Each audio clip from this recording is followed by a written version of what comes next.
دو روایات جو بہت زیادہ مستحکم ہیں بی بی کی شہادت کی،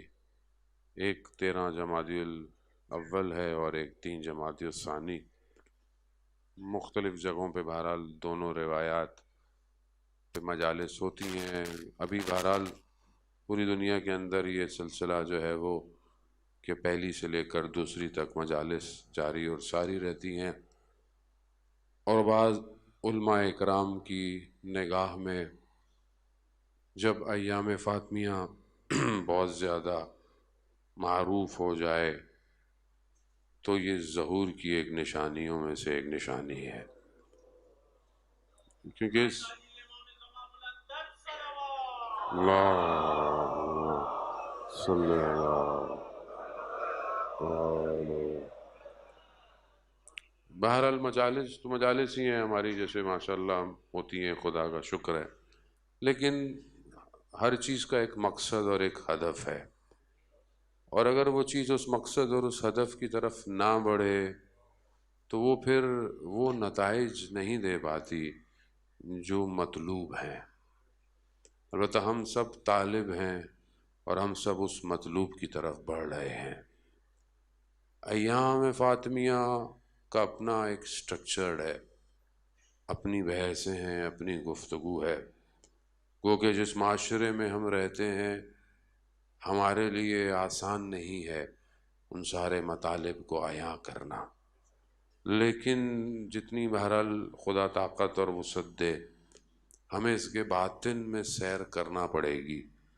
کیونکہ یہ بہت امپورٹنٹ مسئلہ ہے کہ ظہور کیوں نہیں ہو رہا اور ظہور کے رکاوٹیں کیا ہیں، کیونکہ جب تک یہ ولایت سمجھ میں نہیں آئے گی کہ جس کو تاریکی میں ڈھانپنے کی کوشش کی گئی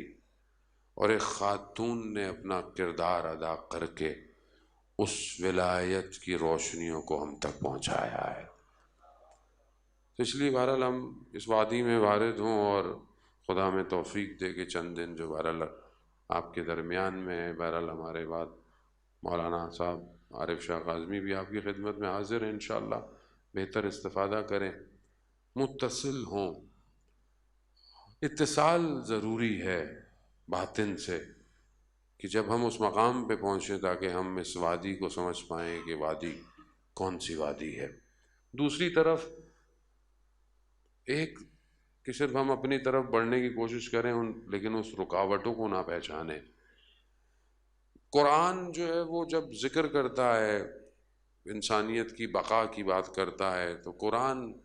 اپنے قصوں کے ذریعے سے، اپنی ان واقعات کے جو انبیاؤں کے واقعات ہیں، وہاں پر گھر کی توصیف کرتا ہے، گھر کی تعریف کرتا ہے۔ پروردگار قرآن میں ارشاد فرماتا ہے، مشہور جو ہے وہ آیت ہے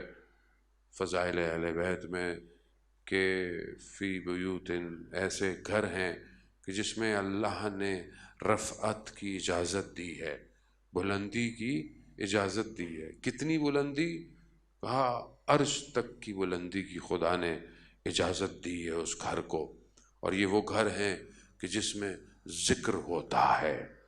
اب یہ کوئی اور گھر نہیں ہے، یہ وہی گھر ہے کہ جس کا دروازہ مسجد نبوی میں کھلتا ہے۔ اب یہ گھر جو بلندی کی طرف لے کے جاتا ہے، یہ وہ گھر جس میں ذکر ہے۔ اب یہ ذکر اور یہ رفعت جو ہے یہ صرف اس گھر کے لیے نہیں ہے، بلکہ اس گھر سے نکل کر اس نے پورے عالم کو روشن کرنا ہے۔ وہ نور جو اس گھر سے نکل رہا ہے، اس نور نے پورے عالم کو روشن کرنا ہے، اور یہ نور اللہ نور السماوات، اللہ ہی نور ہے جو زمین اور آسمان کا ہے۔ اب ہمیں اس رکاوٹوں کو بھی دیکھنا ہے کہ وہ کون سی رکاوٹیں ہیں جو اس نور سے روک رہی ہیں ہمیں، کون سی چیزیں ہیں جو یہ نور آنا چاہتا ہے لیکن نور کو آنے نہیں دے رہی۔ عزیزان محترم، تاریخ کے اور آگ کو پلٹنا اور کچھ چیزوں کی نشاندہی کر لینا مصداق کی نسبتاً آسان ہے، لیکن اس کے جڑ تک جانا اور اس کی چیز کو سمجھنا تاکہ اپنے معاشرے کے اوپر اس کو کمپیریٹیو اسٹڈی کر سکیں،